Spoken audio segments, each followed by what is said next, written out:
O Supremo Tribunal Federal anunciou a abertura de uma licitação para contratar uma empresa encarregada de realizar o monitoramento de redes sociais sobre conteúdos relacionados à corte.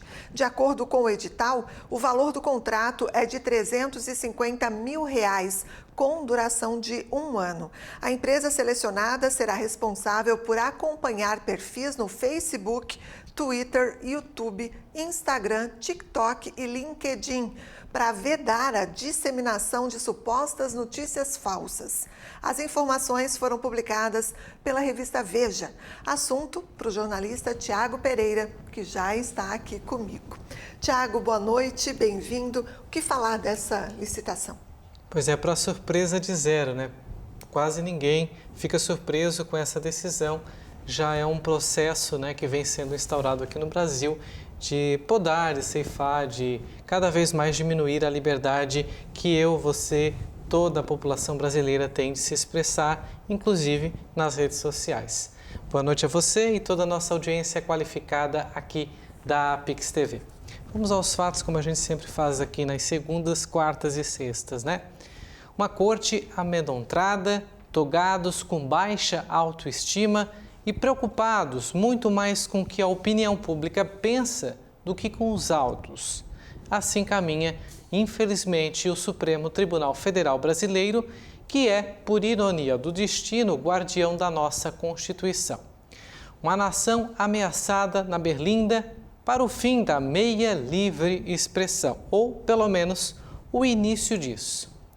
Nessa licitação da censura, a Suprema Corte pede não só a identificação do indivíduo, a pessoa, mas querem rastrear públicos, formadores de opinião, os discursos adotados, o georreferenciamento da origem das postagens, ou seja, o estado, as cidades, o local onde essas pessoas vivem, bem como avaliar a influência dos públicos dos padrões das mensagens e de eventuais ações organizadas na web.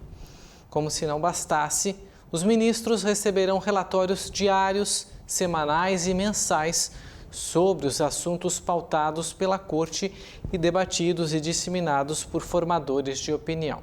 Ou seja, no português bem claro, né? Vamos ser aqui objetivos, eles querem saber o que vamos falar deles. Se os desagradar, tomem as consequências. Pensa que acabou? Não. O ofício ainda deve incluir uma análise mais detalhada, abrangente aí do impacto da mobilização em torno dessas questões relacionadas ao STF, como uma avaliação de como isso tem influenciado a opinião pública, além de fornecer dados precisos sobre a imagem da Corte no ambiente digital. A ferramenta deve impedir a disseminação de supostas ameaças aos ministros. Se necessário, os dados coletados poderão ser compartilhados com a Polícia Federal. O medo paira de um lado e do outro. Uns guardam a lei e a conhecem na ponta da língua, ou pelo menos eles deveriam. Outros, livres de se expressar, mas com essa liberdade, que já é meia, vamos ser sinceros, já lhe foi ceifada, está por um fio. Afinal, com qual segurança um jornalista, um influenciador, um político, um cidadão, você terá de se manifestar contra uma decisão da Suprema Corte? Com a possibilidade de abertura de inquéritos abertos, investigados e julgados por um mesmo juiz, as chances já caem por terra. E como nós sabemos, são mínimas de serem favoráveis ao investigado. O peso é maior sobre quem investiga.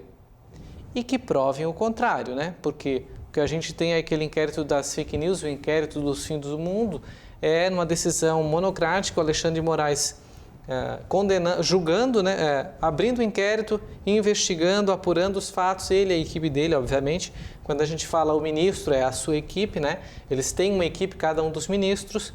Sim. Depois avalia e, se necessário, vai a julgamento. No caso, ainda não foi, porque esse inquérito não foi fechado, ele continua aberto e sabe-se lá se essa não é uma possibilidade de mais pessoas integrarem esse inquérito, chamado aí popularmente de inquérito do fim do mundo, porque ele nunca acaba, né, com uma decisão que preocupa ainda mais a atuação de jornalistas, influenciadores, de políticos e da população brasileira como um todo, porque pode ter mais um mecanismo, né, de tantos que a gente já tem, de ser impedida de se manifestar, de falar da opinião nas redes sociais, principalmente as opiniões de temas que são debatidos lá, porque lá são debatidos temas muito complexos, temas que a gente não pode deixar, a gente não pode se furtar de dar a nossa opinião. Verdade. Muito obrigada, Tiago, e até a próxima. Boa noite, até quarta-feira com mais um assunto que estará repercutindo aí no cenário político nacional.